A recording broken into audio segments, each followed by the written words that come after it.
everyday things we can take for granted sometimes. Yes. Like water. Are we discussing my Like water. semi-crisis on the way to get to the studio today? Just today. Yeah. Tell us what. I was a little late to the studio. Emergency water shut off in my apartment. And I found out when I was in the gym, so I was all sweaty, and like I went to my shower to go clean up and get ready for work and shave, and because we have to be on TV after recording, and the water just didn't turn on. And I'm like, all right, what's going on here?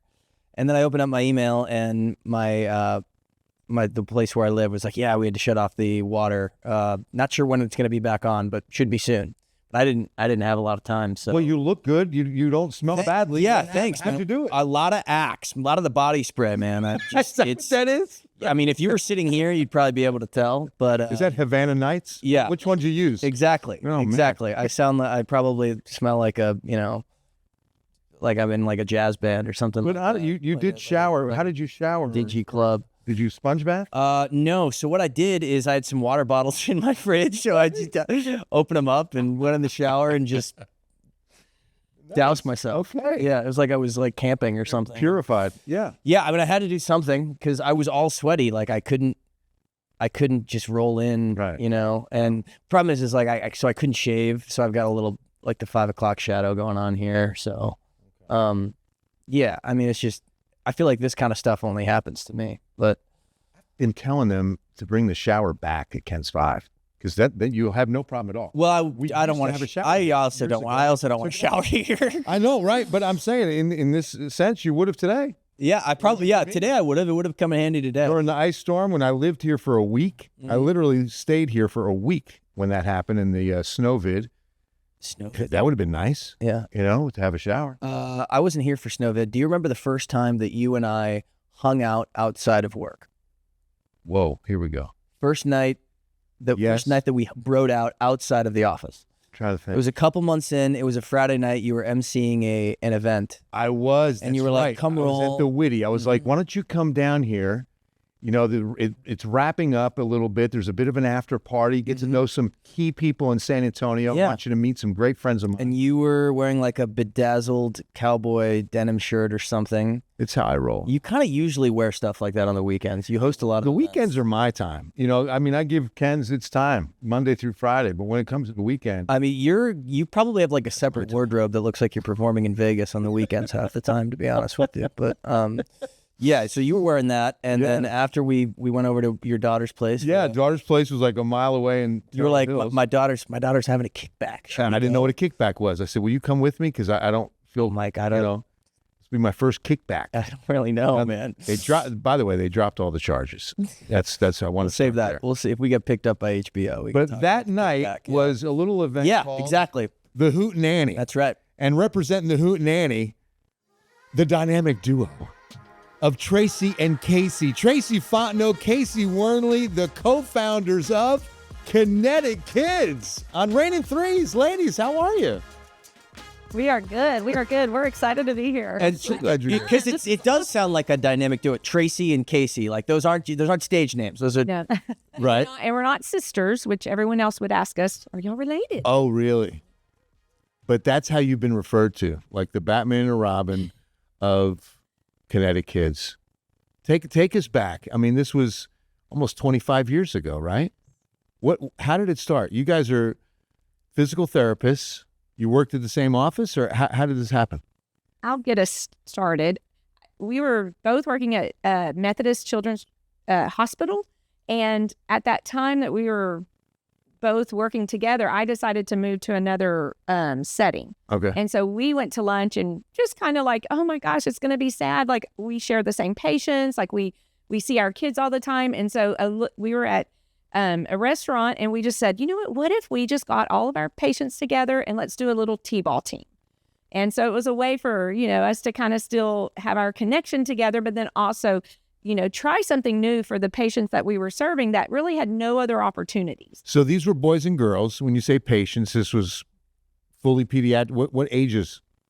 At the time, we were seeing kids in the clinic that were probably anywhere from 15 to 7, from 5 to about 15. Okay. But when we started, we kind of expanded that age group. But, the conversations we were having kind of on our lunch hours was, well, Ryan told us that on Fridays, all the kids wear baseball jerseys to school and he'll never get to wear a baseball jersey. Or Anna said that her sister's a cheerleader and she's on the sidelines of her sister's cheerleading group. And these were the conversations we were going over and over at lunch. There's nothing for these kids. There's no opportunities for them. And then when Kacey was heading to the other clinic, we thought, why don't we just put them on a baseball field? They can play baseball too.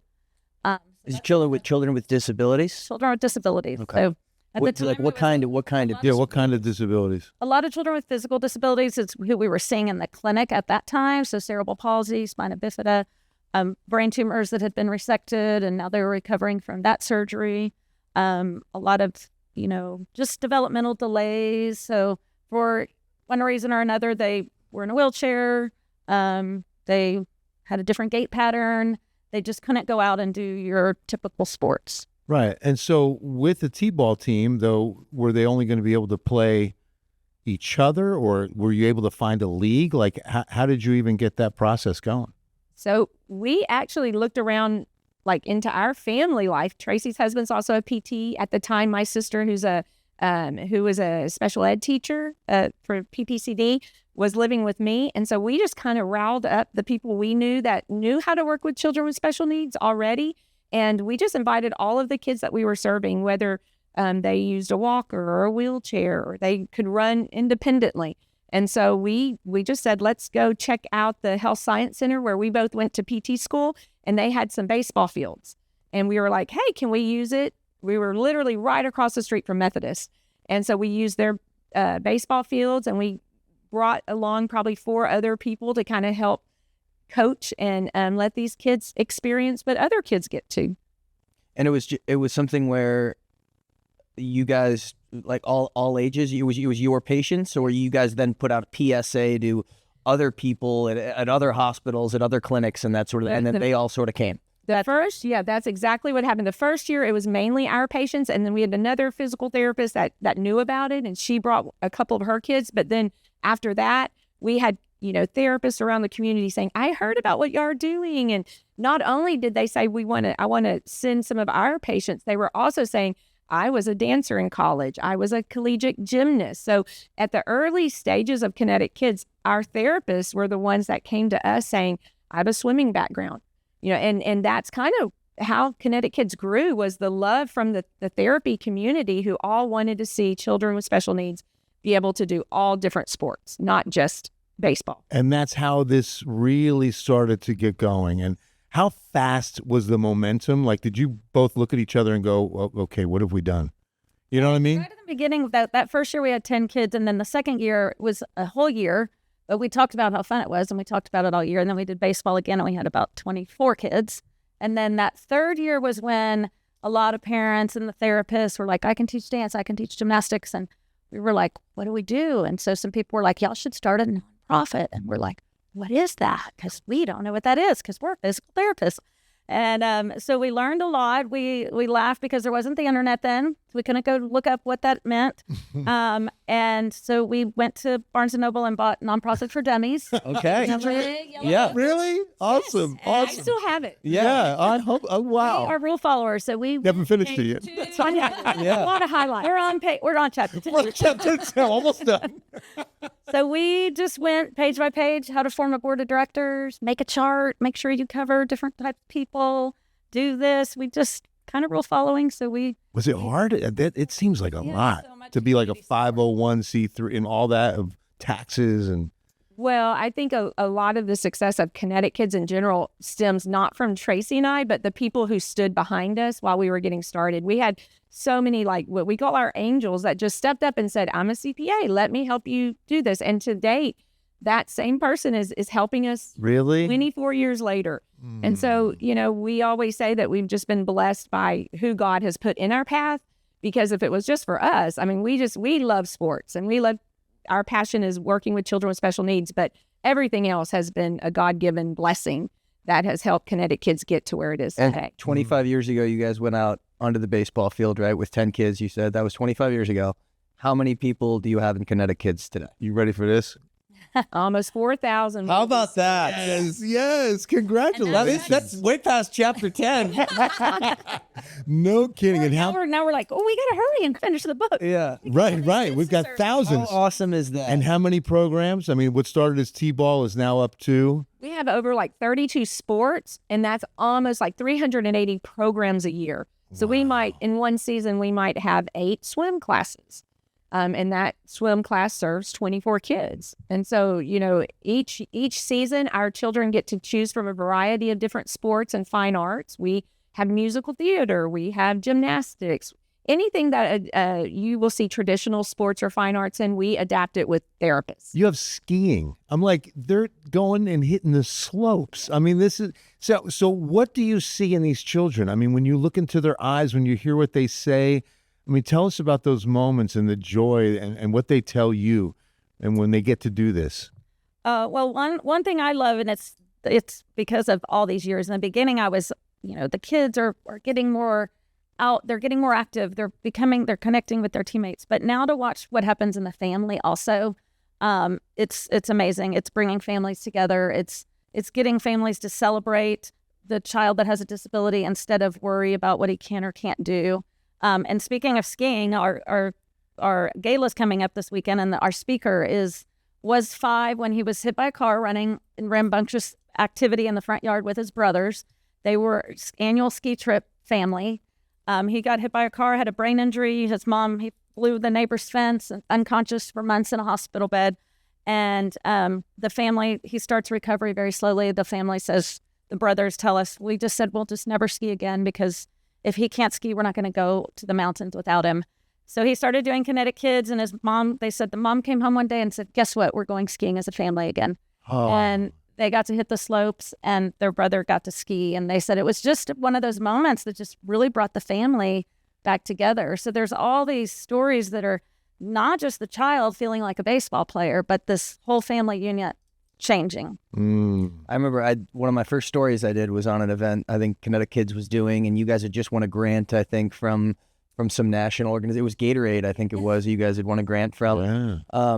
And I got to meet a lot of the kids that you guys work with as well too. And you guys can attest to this probably more than I can, but I mean, these kids don't. A lot of these kids, do they know that they have a disability, right? I mean, a lot of them probably they don't. And the smile that they have, it makes them, that the smile that the sports brings out of them, it makes it kind of all worth it, I guess, right? I think that's one of the beautiful things with Kinetic Kids is that children that once grew up thinking, I'm never going to be able to be a dancer, or I'm not going to be able to be on the basketball team, and they go to school with children who are able to do that. Now in their life, they get to go to school and talk to their friends about, this is what we did in basketball this week, or, my dance recital's coming up. And so, we feel like we've leveled the playing field for children with special needs by providing them the same opportunities that all children have. I just love, too, that moms and dads, and I know I'm talking to a mom of a Baylor pitcher. Ty pitched at Baylor University. So tell me about some of the parents of the Kinetic Kids and their experience, getting to watch their sons and daughters do something that brings such joy. Yes, that's some of our favorite stories too, is just dads who will say, when my child was born with cerebral palsy, I thought, oh, well, I'll never be able to pitch with him in the front yard. I'll never be able to ride bikes with him. I'll never be able to. And they start running through this checklist of they're not going to do. And then the Kinetic Kids comes into their lives, and all those check boxes move over into all the things we're going to do. And they come out to Kinetic Kids basketball or baseball, and then that makes the dad more comfortable. Oh, we're going to go throw the ball in the front yard because now they've identified the child as someone who's a baseball player. So it's just really changed. And that just, when I go to the dance recitals and the championship baseball games we see the parents. I mean, the cameras, that I sometimes just take a picture of the parents with the cell phones up because it's just a crowd of parents with a crowd of cell phones. Just such a proud moment. Oh, it's so cool. That's so cool. What are the earliest ages that you guys bring kids into Kinetic Kids? Right? 18 months. 18 months. 18 months. That's another thing to kind of remember is like when children start our programs, they kind of grow up in it. And that's I was going to get to. At So then 18 you get kids to their 20s. And then they can be the cheerleader, right? Or they can even shift into and then join the ski team. Exactly. So we start at 18 months with parent to me division. And so they have different sports they can choose from, and the parent is with the child. And then once they turn 5, then that's when volunteers are brought into the sports, and the parents get to sit back and just, be a normal parent and watch your child do a sport or their fine art activity. And that's what's, I think, one of the biggest things that we try. We serve children with special needs, but I don't think what's always understood is how much the parents benefit from our sports, because they're able to sit next to other parents and understand, like, oh, what kind of wheelchair does your child use? Or, what doctor do you go to for this? And that's something that our families a lot of times don't have, because they don't go to school together. They're not with them all the time. They're not in the same circle. And so I feel like Kinetic Kids, as much as we benefit the needs of the children we serve, we also provide just like a family unit for the parents, so that they have a support network, so that they can kind of be understood and live with people that are experiencing some of the same journey that they're on. When I met Tracey and Kacey, it was over lunch. They wanted an MC for an event they had called Try It Before You Buy It. And I thought, this is the neatest idea, where the latest and greatest in wheelchairs, in carts, and all these special needs equipment manufacturers, all the vendors would get in one room and show these families what is new and what's great and what's the latest, and they could try it out. They bring their child and, okay, get in there and see if you like it. And I emceed that, and that was 25 years ago. I mean, it's just like amazing to see what has happened. But that was such a great idea. Again, speaking to that, where you get to share resources. Yes. And that all came about because at our baseball practice, parents would come up to some of the children's equipment and go, wait, what kind of walker is that? I've never seen that before. And so we thought, you know what, we need to have one day a year where vendors and some of the resources around town can bring out their product so that our families can see it and check it out, and then kind of see, is that going to be a fit for their family or their home, to make sure it works well before you go off and buy it. Mm-hmm. Is Kinetic Kids only in San Antonio? Is it around Texas? Is it outside? I knew that. I was going to ask this one too, dude.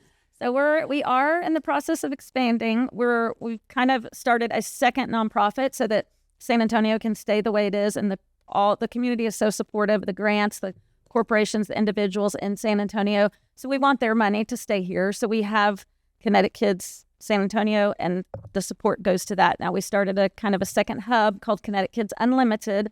It's the parent chapter for a Houston, a Dallas, and an Austin chapter. Those are tiny. They're doing like 1 or 2 programs a season, still in the growth phase. We're still doing trainings. We're back in the big yellow book on page 3. Back to chapter 2. Yeah. You get parents in Austin and Houston be like, how could we start this up? Well, I have this book. Yeah. Exactly. I'm going to mail it to you. Yeah. They're on page 3. Right. But it is. We have some passionate people that are excited about it, and so we're learning how to train the people too. That's a whole new thing for us to kind of learn while we're also running San Antonio. But yes, there's definitely our volunteers that have gone to PT school or gone to undergraduate here and helped us. They moved back to Houston and Dallas and Austin. They called us and said, there's nothing here. Right. I'm in Houston. There's nothing here like this. And to know that you guys are, pushing 4,000 students, or I should say Kinetic Kids here, you can just imagine the growth in a city like Houston or Dallas, right? Yes. Just imagine the growth across the United States. Yeah. I mean, I'm seriously, I feel like are there other programs like this in other states that you guys are aware of? There is some, but they're not as comprehensive. Right. So like Kacey was saying earlier, we have about 32 different sports. There's a lot of organizations that maybe just do horseback riding or just do swimming or just have track and field, but not as comprehensive as one organization, 32 sports. You can go up one season, you can sign up for 18 different things. Yeah. Not a lot like that. So have you guys gotten national recognition because of what you guys have done in San Antonio? Well, tell them about the cheer team. That's a national recognition. Right? Yes. So this is the first year Kinetic Kids has recreational sports, and we have competitive sports. And our cheer team has been around for probably 12 years. Like we just built it up. And this year, it's our San Antonio Premier cheer team went was nominated to go to Worlds and then ended up winning it out of 27 How other about special needs cheer teams. How about that? There they are. Look at that. I mean, that's huge. That's awesome. They're the best cheer squad on the planet Earth. Yes.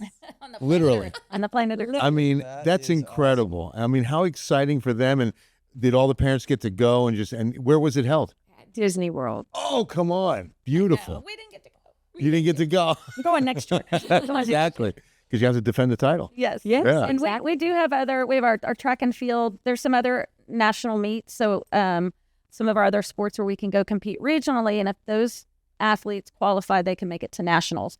Then after nationals and they get a certain age, that's the Paralympic pipeline. Mm-hmm. So we have that group also. So many of those athletes come back. I mean, the medals around their neck are, worth 40 pounds or something. Right. And they're moving on to do things that are great in track and field and archery. Well, one hootenanny that, your annual gala is hootenanny that I've been blessed to MC and be a part of for years. And Nate, one year was one of my favorites. I got to meet Nolan Ryan. Wow. Okay. Nolan Ryan's grandson was your keynote speaker. Tell us about that night and his story. Oh, that was super special. So Jackson Ryan was born and raised in Houston, obviously, and he was born with cerebral palsy. So he had limited use of one side of his body. We came upon him because a friend kind of told us, and he was in high school at the time. He's actually, speaking of expanding, he's on our board now. Is he? He's in his late 20s, and he's on Cool. directors in Austin Great. for starting that. So he's been with us ever since he came and spoke. But he was in high school at the time, had never been asked to public speak. We learned about him, and so we kind of sent a letter. We didn't know how to get hold of him. He was in high school. So we sent a letter through his dad, Reed, that at the time was president of the Astros, and they were making a run for something at that time. So we just sort of sent an email across, and Reed told us later he was so tickled that it wasn't asking him to speak because he gets asked. All the time, sure. And when he picked up the paper, he was like, "Oh, this is for my son. You want Jackson? Yeah. We're in, and we're bringing everybody." Yeah. Yeah. So they came, and Nicole, his wife, and her parents came, and it was wonderful. And Jackson was an amazing speaker. Amazing speaker. And what I love too is the humility of Nolan, because he recognized what he should do, and he just did the Irish goodbye so that no one really noticed and made a big deal about him being there, and it stayed all about Jackson. And that was a cool move. Yes, that was really neat. I have a funny story about that. They bought some auction items that they couldn't get that night because they had to, exit quickly. They had a game. The Astros had a game the next day. But he bought the big green egg. Reed did. But he's told us, he's like, I wish it wasn't out of the box. It's super fragile. And my brother was a baseball coach at UIW at the time. And I said, all the baseball players are going to come clean it up or pick it up. Make sure, because it's going to break. It breaks easily. And I'm like, no, I'll tell the players not to break it or they're going to. Fragile. So they got it into our van, and we told our staff it breaks easily. So they buckled it in a seatbelt in the front of the van. And we said, don't even move it. Just wait till the Ryan's family comes to pick it up. Be careful. It breaks. So 3 days go by, and then Reed's like, okay, they're coming to pick it up today. By golly, our staff was like, I'm not touching it. But Yeah, I don't want to be. when Reed's people got there, he's like, I got it. And he just picked it up. Boom. Shattered. No. And then nobody wanted to tell him. And he's texting me, did it go okay? And it's like, I'm not replying. I've been replying in a hot second when he texts me. But then I was like, I'm not replying. Somebody tell him. Somebody tell him the big egg, bring the green egg. Oh, man. Right. He's the new. He's the owner of the San Antonio Missions. He's leading the group with the missions. I do want to ask both of you, Tracey, Kacey, looking back before the 4,000, go back 25 years, even a little bit before that, when you first hatched the idea to bring 10 kids out to a baseball field, and your life's work, right? I mean, as physical therapists, what is your guys' why? I mean, why did you and why do you want to work with kids with disabilities?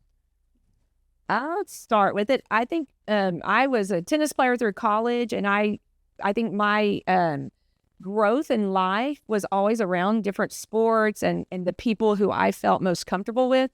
And so my son was 4 years old when we started Kinetic Kids, and I already put him in T-ball. And I think at that time in my life, I was like, oh my gosh, my son's already starting his sports journey. And I, still have friends this day from all of my tennis years.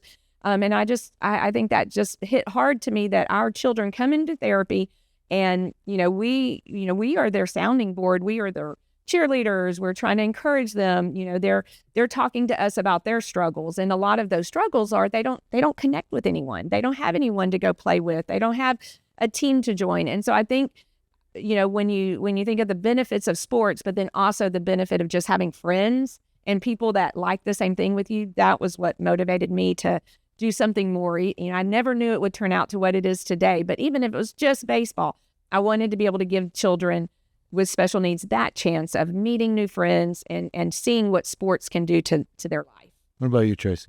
Very, very similar in the beginning, and just that, like I said earlier, like the kids that were coming and saying, I'm not going to be a part of this. I'm not going to be a part of this. And I'll never be a cheerleader, and I'm like, the lack of hope is really sad. And it was on our hearts. I would go to bed at night thinking, that's sad. There's got to be something. So that was kind of the initial thing. And now, you know, all these years later, I love that they're finding their people. You know, as I've gotten older too, I realized how much connecting with people in life makes it fulfilling. And you got to find your people. If your people are people you work out with, if your people are your family, if your people are your pickleball group or your bridge players, like, well, you have to find your people, because that makes life so fulfilling. And these kids, they didn't have any people. And so I love now that they're finding their people. And I love to watch the kids walk up and they're like, hey, high-fiving, what happened with the blah, blah, blah, that it's giving them a group that they can call their own. And I feel like that is just so fulfilling. Sometimes I'm like, oh, it's not even about the sports anymore for me. It's about making sure that all of them are connecting. So I love that about. What I love that you do, unlike a lot of nonprofits, they're a big part of your annual gala. They're doing the speaking, they're performing, they're mingling, they're selling tickets for the heads and tails game. People are meeting Kinetic Kids, and then the confidence that they're getting and building. I mean, you had one, Daniel became a stand-up comic. I mean, it's just like, he's telling raunchy jokes, and like, no, he loves it hardcore. I follow him on Instagram. I'm like, dude, I know. I couldn't say that on the local TV, man. Wait. Yeah. We just our whole staff, and then we were like, To launch a new comedy? Yeah. Oh, man, that's great. I wish I would have been there for that. No, me too. He's first rate. Yeah, he really is. Because I'd met him a couple of years ago. So do you still, those 10 kids that you had on the baseball field, do you still keep in contact with them? Yeah, the original. we do. Yeah? Yep. And here I have blazers. Yeah, they truly. Yeah. And we try and get together and meet up for dinner. Sometimes they'll come back for the hoot nanny, but we love the confidence that they have learned. And it's really about anybody can do anything that you set your mind to, and if you believe in yourself. And so we're hoping that we're instilling that more than anything, that and we love that we do our programs out where all the other kids are doing their programs. We're at gymnastics, That's right. these baseball fields. And so people can see, you know, the 10-year-old group that's going to come do gymnastics when Kinetic Kids is done. Those kids on the first day are like, gymnastics? But by the sixth time, they're like, yeah, they can do gymnastics. And when they see them at school, they might think differently about them, and they think differently about themselves. So I love it. And it's not just sports, okay? And I want to say this, KineticKidsTX.org. If you are a special needs family, my greatest fear is that there's people out there that don't even know that this exists, right? You know, and so KineticKidsTX.org.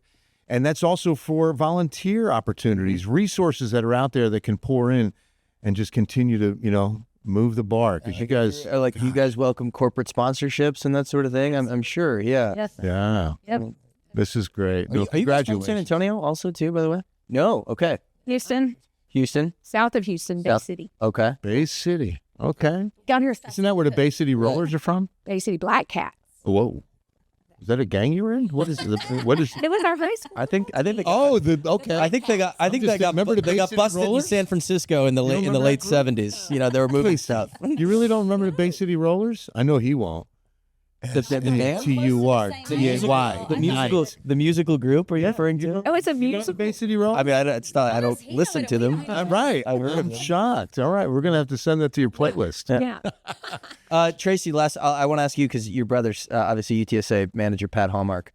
What was that ride like watching UTSA baseball? Wow. What a ride. It was You were great. there It for was every so fun. You were game. there for all of it. Yeah. Super fan, yeah. Yeah. I laugh because I say, for those who don't know him, for those who know him, have an easy time believing this, but he came out of the womb competing, pretty much. We used to race at the dinner table, who can finish our peas first. Like, everything was competition growing up. made life really fun. But he's in his element, and he's a great coach. And He really is. we try and maximize the potential of kids when they come out to Kinetic Kids. On that baseball field, he maximizes the talent of every single player, and he does a really good job. It was fun. It was hopefully their first of many, hopefully. I know you saw it, front row, Nate, but just seeing what I saw, I don't know if I've ever seen a coach that more connected with his players.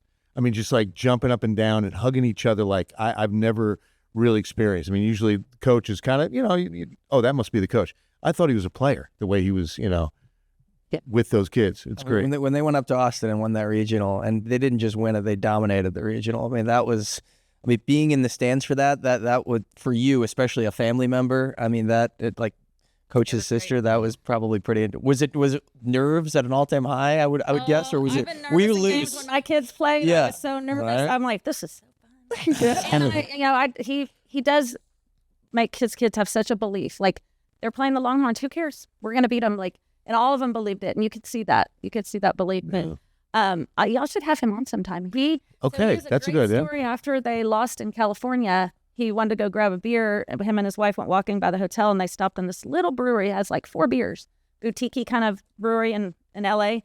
And so we just said, I'll take that one. And on the back of it had a little poem, and it was a mora fate, which is also a tattoo he has on his arm. That's accepting your fate. Whatever happened is the reason it was supposed to happen, and lessons are to be learned, and experiences are to be had, but embrace it all. Embrace it all. Embrace the victories and embrace the defeats. And that was written on the beer can. Wow. Within 2 hours of the end of the series. But he has that tattoo on his arm.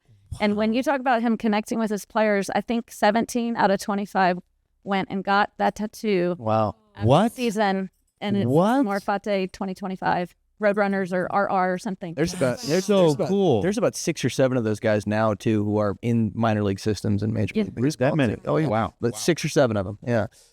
It just gets back to how sports is great and bringing people together too. I mean, Yeah, absolutely. getting on a baseball field and that's kind of Congratulations. Yeah. Oh no, really, for real. we've had MLB pitchers on the couch. Yeah. We might have a couple others. I mean, this is a great baseball community. We got to wrap this up because the Chicago Cubs are in a wild card game right now. I got to get. Yeah, and he probably wants to take a shower too. I also need to take a shower. I love y'all so much. Thank you. You guys for are the being best. here. Yeah. God bless you. Congratulations. Yeah. And boy, the best is yet to come. I think we're going to see this in cities and in states across the country. Kinetic Kids, y'all. KineticKidsTX.org. Getting Tracy and Kacey. Thank you. Thank you. Thank you. Thank you, guys. One minute.